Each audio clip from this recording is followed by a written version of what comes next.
Hi guys, today I'm going to be talking to you about one of the most important and fundamental parts of drawing. If you can get this right, you'll improve your drawing skills so fast.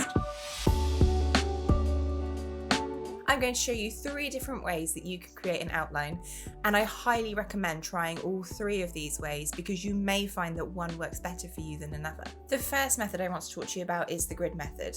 This is where you draw a series of squares on your reference photo and the same number of squares on your drawing paper, and then you only draw what's in each individual square.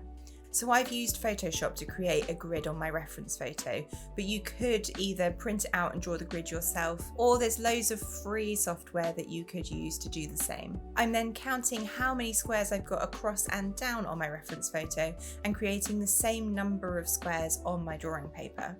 And the size of my squares on the drawing paper relates to how big I want the drawing to be. So the squares I'm drawing here are 2.5 centimeters across, and I'm just going to quickly get all of those down on the paper. Now I'm only going to focus on one square at a time. So I'm going to start by drawing this ear at the top, or this section of ear. I'm not drawing it like it's an ear.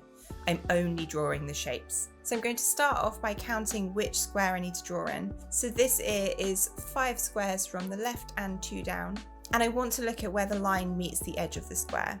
So it starts at the top of the square about 2/3 along, and then it meets down at the bottom of the square around the middle. So I'm going to mark the point at the top and the bottom of the square and draw the line down to meet it.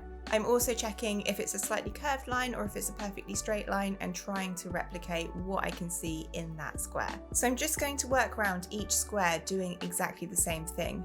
Any particularly light or dark areas I'm marking in and only drawing the shapes. And once I've drawn what I can see in each of the individual boxes, altogether I have a cat outline. And I know it's accurate because I can see based on the squares that my reference matches the drawing. As you get better at this, you might want to try making bigger squares to give yourself a little bit more of a challenge. Alright, that was method 1. Let's move straight into the next method. And for this, I do need to print out my reference photo. Once I've got it in front of me, I also need a sheet of cheap printer paper. Nothing fancy here, don't waste the good paper. So I'm going to put the printer paper on top of my reference photo, and I want to make sure that the edges line up. I'm also going to put it so it's level with the bottom of the cat's eye.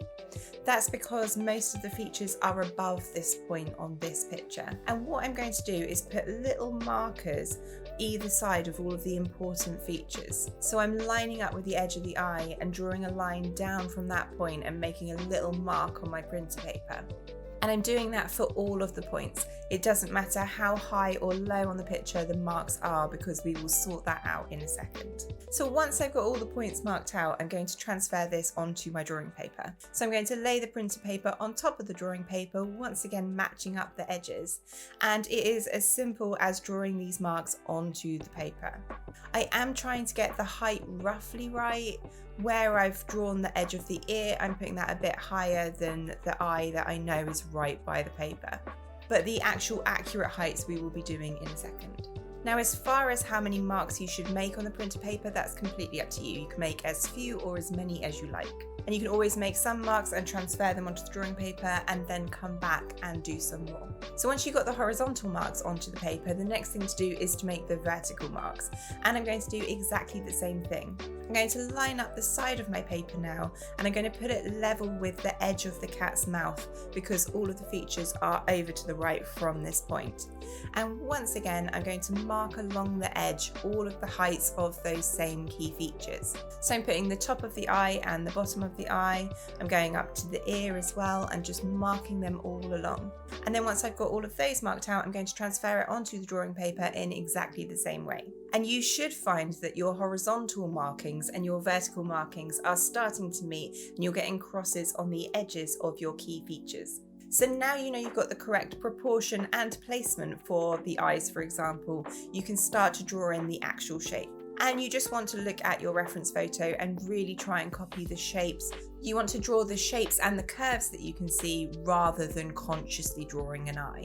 And then once you've joined together all of these points, you have another accurate outline. All right, now let's move on to my final method, which is to draw the shapes. Whatever you're drawing, it is made up of a series of shapes, and you then see those shapes together and see a cat or a person. So we want to not look at the cat, we want to look at the shapes within the cat. Now, to make this a little bit easier so you're not looking at all of the detail and all the fur, is to blur the picture. This will make it far easier to just see a series of different values so that you can focus more on the shapes that are making up those values. Alternatively, you could try squinting. So I've printed out my blurry cat, and I'm going to start around the center looking for my first dark shape.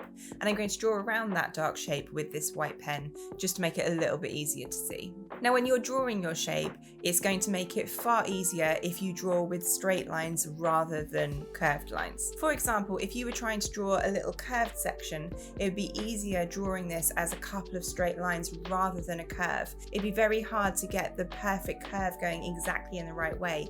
Whereas if you break that down into a series of straight lines, you can hold your pencil up to the line and get a bit more of an idea of the angle of that line. So I'm going to break this first shape down into a number of straight edges, and don't worry about it looking jaggedy at this point, we'll sort that out later. And then I'm going to copy that shape onto my drawing paper. And from this shape, I'm then going to look for other shapes around it.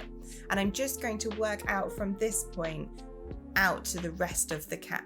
And as I'm drawing each shape, I'm looking at how that shape corresponded to the last shape, looking at the gaps between them, looking at the size it is in relation to the previous one, until I have a very square looking cat.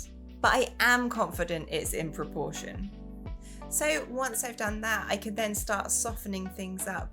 If I look at my detailed reference photo rather than the blurred version, I can start to see these shapes I've drawn and how they relate to the actual drawing. And I can start softening up lines and just adding in any extra little bits, but I have got my general foundation for the drawing. Alright, and that was 3 different methods that you can use to create an accurate outline. I hope you found this video helpful. If you did, give it a like, and don't forget to click the subscribe and the notify bell so you never miss an art tutorial. Happy drawing, guys. I'll see you in the next one.